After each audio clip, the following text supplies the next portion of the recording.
sa mga oras po ito, nasa linya po ng ating komunikasyon, ang Assistant Professor po ng Department of Political Science and Research Center for Social Sciences and Education ng UST, si Professor Froilan Calilong. Prof, magandang umaga po and Happy New Year po sa inyo. Jade at Admar po ang inyong makakasama. Maraming salamat po sa inyong oras. Yes, good morning, Jade, Admar. Happy New Year. Happy New Year din po sa lahat ng ating mga subaybay. Thank you for having me again. Opo, nagtapos po ang 2025 na nakapagtala po. Naitala po ni Pangulong Bongbong Marcos Jr. itong mababang trust rating po niya sa dalawang magkaibang surveys, isa po sa SWS at isa po dito sa Pulse Asia. Prof, ano bang nakikita po ninyong pangunahing dahilan kung bakit ganito po ang naging assessment kung dito po sa latest survey po ang tiwala ng taong bayan sa Pangulong Bongbong Marcos Jr.? Well, plain and simple, no. When we talk about trust kasi, this is relevant or this is connected with the public perception of the truth, no. And dito nga halimbawa sa usapin ng flood control, which I think is the main reason kung bakit hindi niya mapataas yung kanyang numero, no. Actually, talagang sad-sad ito. I think he will go down in history as one of the presidents na talagang may pinakamababang marka, no. And I think yun nga, no, yung nangyaring flood control scandal, no, this fiasco, this mess we call the flood control, I think really pulled down the numbers. Hindi dahil sa nagkaroon ng iskandalo, kundi dahil doon sa kawalan ng decisive action, kawalan ng solido na direction na nanggaling dito sa Pangulo. Yes, lagi nilang kiniklaim, Malacanang always says that siya yung nag-expose nito, pero nakita naman natin, no, na over the months, no, na nangyari na nga at nandito na itong problema, wala tayong masyadong nakita na decisive action on his part, no. And I think the reason for this, plain and simple, is because he is trying to protect not only his allies, but more importantly, he is protecting himself, no? Because nagiging malinaw pag may mga denial at may mga defection na nangyayari, at ito nga ay ginagawa ng Malacanang, na talagang ayaw nila na mapunta itong usapin na to sa Malacanang. Because if everything else will fail and it will open or it will lead the doors to Malacanang, definitely the president and the presidential son, not to mention of course yung kanyang pinsan, will definitely be implicated in this issue, no. Kaya kung makikita natin ganun ka bagal o ganun kalamya yung kanyang action dito, no. Kasi kung tunay nga na siya ay walang involvement dito, no, at nakita niya na ganito yung problema, at alam niya na kapag hindi niya to inaksyonan, talagang sasadsad yung kanyang mga numero. I think logic will tell us, no, na gagawin niya yung dapat, yung gusto ng taong bayan. Pero maliwanag, no, na ang nangyayari is taliwas doon sa gusto ng taong bayan. Halimbawa, yung paglilihis nila ng issue, papunta halimbawa sa mga Duterte o papunta sa ibang mga issues na hindi nila talaga tinutumbok yung talagang gusto ng taong bayan. Simple lang naman ang gusto ng taong bayan, eh. For the big fishes to be investigated, for the big fishes to be imprisoned later on, to be filed cases against with, yun lang naman ang gusto natin, pero hindi nila yon kayang ibigay precisely because they are trying to protect people, no? And lahat ng mga nangyari, yung pagre-resign ng dalawang matataas na miyembro ng kanyang gabinete, yung pagkikreate ng ICI, halimbawa, na siya rin naman nag-isip at siya rin naman nag-execute, wala naman talagang kakayahan to actually file cases and create actions, no? All of these things, no, isama pa natin yung mga revelations na naibigay sa atin ni Zaldico, ganun din naman ang kanyang kapatid. I think all of this really painted a very negative picture on the president, kaya sumadsad yung kanyang numero, no. Idagdag pa natin that the economic frontiers of the country, the economic aspects of the country, is also not doing very well at the moment, no? Bagsak yung ating stock market, mataas yung palitan ng dollar to peso. What else? Yung ating GDP, we failed to reach our target. Unemployment rate is very very high, inflation is very high. So all of these things, no, nakikita ng taong bayan, politically wala kang ginagawa, and economically nahihirapan yung taong bayan. So, anong ibibigay sa yung marka, 'di ba? So, syempre talagang naturally, yun yung yun yung mangyayari. Opo, at may sinasabi din yung mga survey na mas malaki yung ibinaba ng trust sa Visayas at sa Mindanao. Sa tingin po ninyo, senyales na ho ba ito ng lumalaki pong regional disconnect ng administrasyon? Well, to begin with, Visayas and Mindanao was never really the turf of the president. And to be honest, the only reason why he was able to really get votes in Visayas and Mindanao during the 2022 elections was precisely because of the vice president, no? And I think nagiging maliwanag ngayon that yes, nagkakaroon ng mga regional alliances basically, and the tendency for this regional regional factions to gravitate alongside a particular candidate, especially nga na maliwanag na ang nagiging front runner natin sa 2028 elections is VP Inday Sara Duterte. So basically that's really how it will go, no? And siguro nakikita natin, no, Visayas and Mindanao remains to be the poorest, no? O nandito yung mga may pinakamatataas na insidente ng poverty, no? At maaaring nararamdaman ng mga tao dito na sila ay talagang hindi naalagaan o sila ay nasa-set aside ng pamahalaan at hindi nakakarating sa kanila yung mga serbisyo na dapat na natatamasa nila. And idagdag pa natin dito syempre yung usapin nga ng corruption, no? So kumbaga parang hindi na nga sila nararatingan ng serbisyo, napapagnakawan pa. So definitely mararamdaman nila talaga that they're being neglected. And so if you're being neglected by the president, alangan namang bibigyan mo siya ng mataas na marka, no? So syempre merong kakayahan ng taong bayan to actually air out their sentiments against the sitting president, especially if he is not performing well. Opo. Pero sa kabila po ng pagbaba ng trust rating, nananatili pa rin hubang may solid na suporta si PBBM sa ilang lugar po, at anong ibig sabihin po nito sa kanyang pamumuno? Actually, hindi na nga natin kailangan siguro ng to be very scientific about it. Number one, itong surveys na to actually are very evidence driven to, no? Meron talaga tayong tools, statistical methodologies na ginagamit dito sa surveys, and if the surveys actually point out na talagang mababa yung kanyang trust rating, I think we need to accept it with a grain of salt. Secondly, apart from the surveys, nakikita naman natin whenever he goes around, no, the public acceptance is, I think, very very cold, to say the very least, no. Kumbaga parang hindi natin nakikita yung init ng pagtanggap sa kanya ng taong bayan. I mean, in the same manner as, for example, President Duterte during his time and even after he became the president is being accepted by the people, 'di ba? Kasi iba yung doon mo makikita, no, if you're doing well, if you're being appreciated by the public, yung pagbaba mo pa lang sa halimbawa sa van o sa helicopter, sa eroplano, hindi magkamayo yung taong bayan na pagbati sa'yo, pagkaway sa'yo.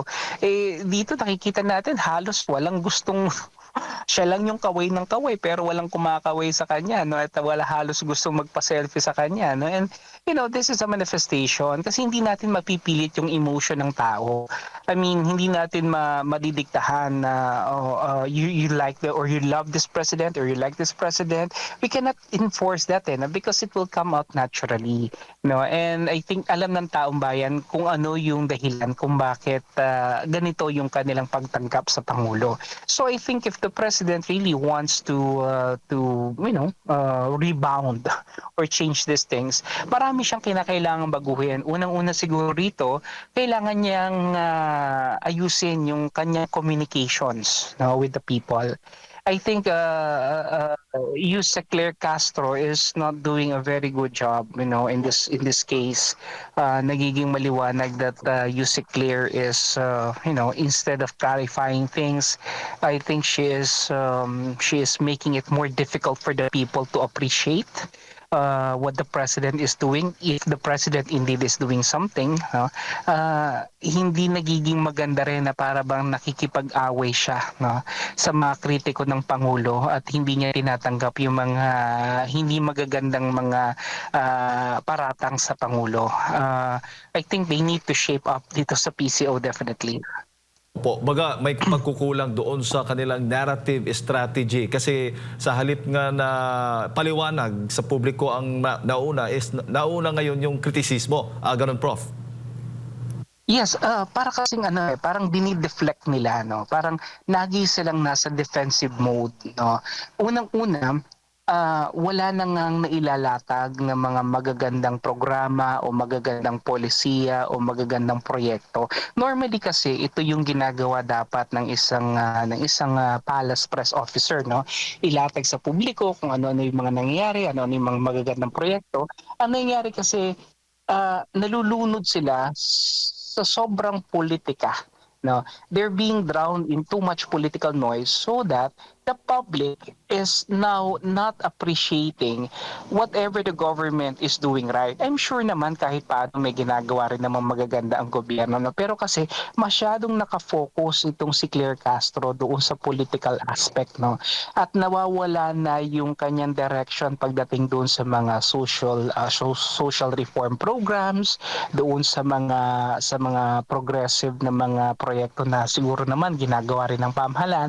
I think kung mapapaunawa niya to sa taong bayan, mas magiging maganda. Ang problema kasi, parang laging nakafocus sa mga Duterte, laging ibabalik sa mga Duterte. I think that is a symbolism of weakness eh. Kasi they have been in power for almost 4 years now. At kung hanggang sa 4 na taon na panunungkulan mo, wala ka pa rin ibang babalikan, kundi yung nakarang administration, it just goes to show that you are indeed a weak leader, no? That you really do not have any clout at all. And I think this is what she's trying to project at this point in time, no? Yun nga lang, yung paraan ng kanyang pagsasabi, no, at yung paraan ng kanyang paglalahad nito hindi talaga katanggap-tanggap sa taong bayan kasi parang pinamumukha niya sa atin, no, that the president is doing something when in fact we're not seeing anything, no? So kumbaga parang in short, excuse me for the word, pero minsan para tayong pinagmumukhang tanga ng palasyo. Opo. Pero kung magpapatuloy po ang ganitong trend, Prof, posibleng mabawasan yung political capital ng Pangulo. Sa tingin po ninyo, kaya pa ba itong i-reverse ngayong taon o sa mga natitirang mga panahon o taon ng termino ng Pangulo? It will be a very, very difficult process, pero it's doable, I will say, no?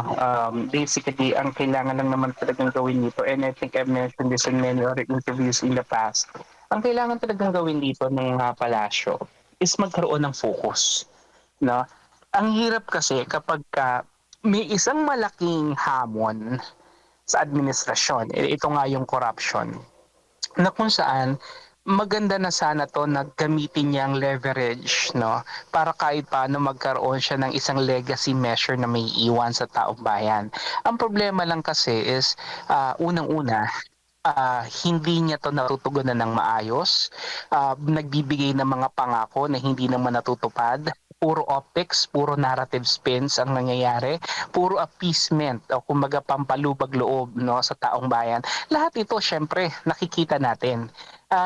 Hindi naman tayo definitely hindi naman tayo pag kumbaga parang oblivious dito sa nangyayari mga issues na to, and we know the strategy being used by Malacanang.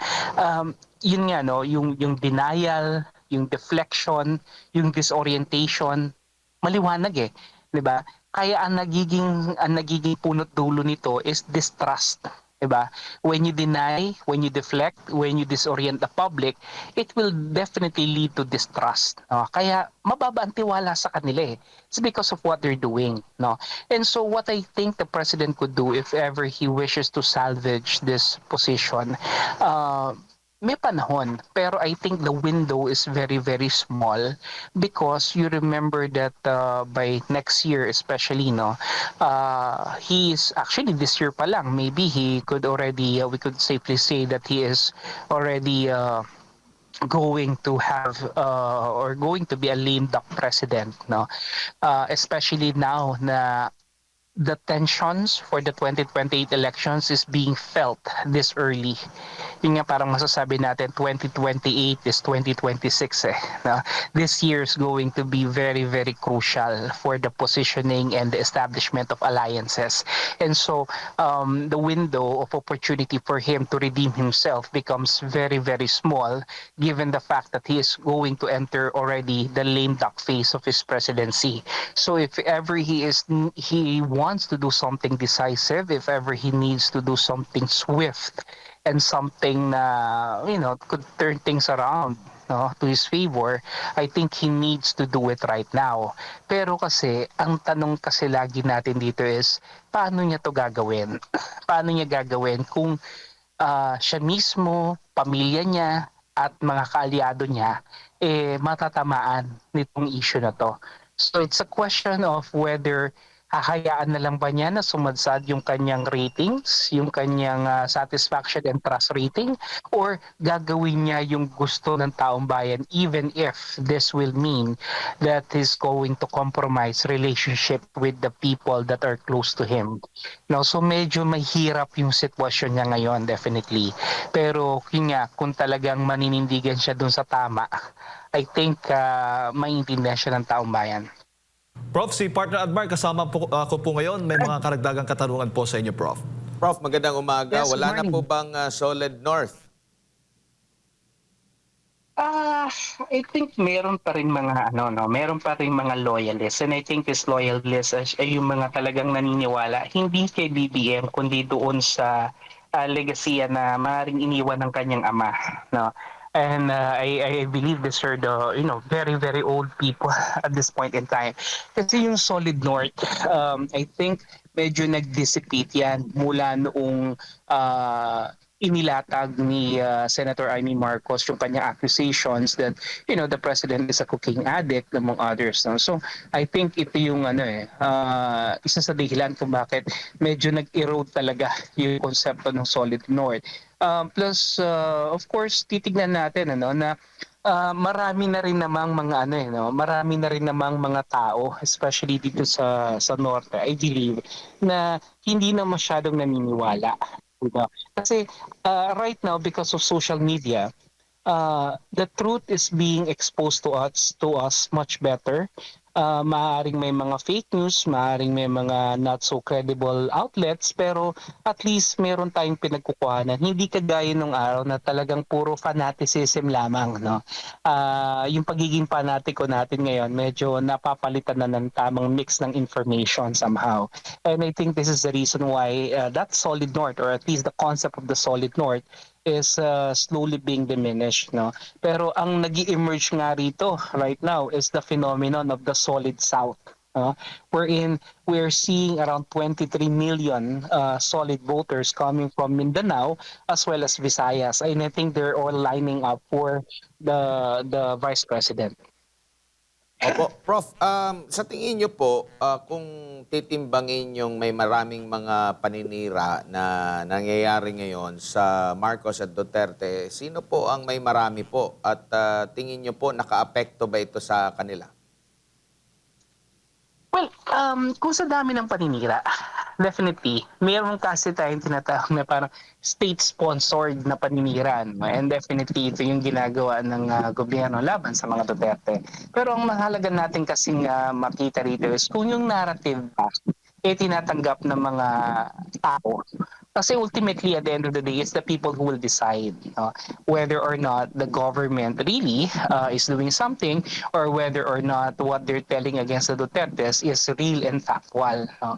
And dito nga, nakikita natin, kahit naman sa social media, kahit siguro gumawa lang tayo ng mga informal surveys, makikita natin that they are not in agreement with the narrative being given to us by Malacanang, precisely because uh, lives of the people are being sabihin na natin compromised here. Kasi the issue of the flood control is directly correlated with survival. At kung ito ay ninakaw mo, para mo na rin ninakawan yung taong bayan ng kanilang karapatang mabuhay. No? Not to mention that, this issue of flood control is also correlated with the systemic corruption that is happening. Syempre mas lalo nakakagalit ito, no? At mas lalo nakakagalit kung meron tayong isang pangulo na mas pipiliing protektahan yung kanyang mga kaalyado kesa manindigan para doon sa katotohanan at ipaglaban yung taong bayan. Kaya ito yung hindi natin na hindi maintindihan ng marami sa ating kababayan, no? So I think between state-sponsored na mga paninira, no, being created by the government at yung perception ng taong bayan doon sa narrative, no, I think mas mabigat pa rin yung nangyayari at yung appraisal ng mga tao doon sa ginagawa ng gobyerno o doon sa hindi ginagawa ng pamahalaan. Opo, and natanong ko rin yun dahil nga po si Vice President Sara Duterte talagang halos buwan-buwan merong mga ginagawang mga issue o di kaya ay mga paninira laban sa kanya. Pero nagsimula ito nung nagkahiwalay na ang unit team since 2023 pa ata. Pero hanggang sa kasalukuyan po, kung pagbabatayan po natin ang mga survey, nananatili pong siya ang mataas po, Prof, no? Ang dami pa nitong mga paninira. Saan kaya humugot ng magandang puntos ang Vice President po, Professor, sa kabila po nitong mga aligasyon laban po sa kanya? Well, basically, no, because I think number one, yung mga allegations sa kanya kasi were already decided upon by the COA a long time ago. It's just that the critics of the vice president couldn't fathom the idea that there was already a decision made and that they will still continue to bark on the idea that the vice president is corrupt. That's why they're going to continue with the impeachment. But we all know that the impeachment that was filed and that will be filed again is not really because of accountability. This is not about that. It's basically because of political maneuverings, because they know that the vice president is the biggest threat, uh, so to speak, to their desire to actually be in power, whoever it is, whether it's BBM Allied Forces or whether it's the Pinks or the Yellows or the Liberal Party. They know that the biggest stumbling block to their desire to have the power is the vice president, and so they're going to do everything, in their right or in their power to actually create the noise against the vice president. And I think maganda yung ginagawa ng vice president that she is not really she's not really kumbaga hindi siya nakikipagtapatan dito sa kanilang mga ginagawa, no? And I think the public realizes that, no, na patuloy siyang binabanatan, patuloy siyang tinadown, patuloy siyang tinitira nitong mga kanyang kalaban. Pero siya, nananatili lamang siya doon sa kanyang posisyon. She's just doing her job, she's doing her work, and basically that's it, no? Kasi kung titingnan natin, maybe the vice president may not be doing anything so significant at this point.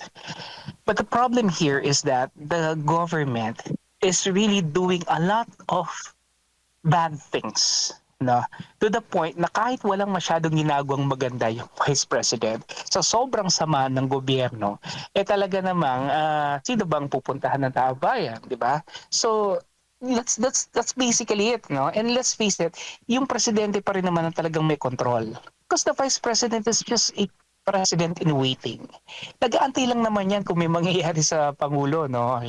Kung halimbawa siya yung papalit, no? And in this case, no, the ball, the control, the resources, everything is really within the disposal of the president. So if the president is not performing well, and we know for a fact na hindi na sila magkaalyado at hindi na sila magkakampi ng vice president, maliwanag. Sensitize yung vice president doon sa mga kapalpakan ng gobyerno because they are not they're not together anymore, 'di ba? So yun yung nakikita maaari ng taong bayan. No, kahit na paulit-ulit yung mga pambabanat nila sa ating Vice President, still, nananatiling mataas yung kanyang rating, primarily because this government is doing a very, very poor job, no, in governance, in addressing poverty, in addressing the socio-economic conditions. And I think that's the reason why sumasadsad sila at umaangat naman yung ating Vice President. Sa napipintong pagbuhay muli ng impeachment laban sa pangalawang Pangulo, sa tingin niyo po, makakaapekto pa ito sa political capital po ng pangalawang Pangulo po?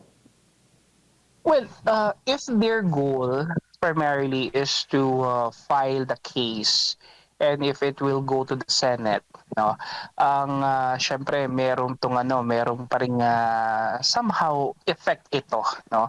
Kung sakali man na hindi siya talaga makukonvict at siya ay makakapagpatuloy sa kanyang panunungkulan, syempre maaaring may mga kababayan tayo na makikinig doon sa trial at maaaring mabago yung kanilang perception, 'di ba? So definitely merong effect 'yan. No? So if the goal was just to create some kind of political noise, to create a dent on her presidential bid, merong effect yan definitely because impeachment is a political exercise. But then again, if we're going to look at the brighter side, maaari rin kasing isang magandang avenue itong impeachment na to para once and for all the vice president could silence her critics, you know. And I believe that the defense team of the vice president prepared long and hard for this and that they're just waiting for the right opportune time para ipamukha dito sa tamang venue, no, kung ano-ano ba talaga yung kanilang mga bala laban dito sa mga kanyang kritiko. And I think it could work both ways, no, depending on how the public will see it. Pero I believe the impeachment could also be a good opportunity for the president, for the vice president to lay down her cards, no, and to make the public really understand that all these accusations are baseless, that all these accusations do not should not render any kind of attention. Rather, it's purely political. And syempre, kapag ka nagkaroon ng impeachment, syempre magkakaroon na naman tayo ng kumbaga parang panibagong diversion na naman, na instead na yung ating mga kongresista, mga senador is focused on creating laws and bills, no, that will uplift the conditions of the people, maantala ito, no, kasi ang focus na naman natin is impeachment. So again, the public perception as to, is this something that we need? Is this something that will make our lives better? Diba? Maaring maapektuhan na naman ito negatively yung administration.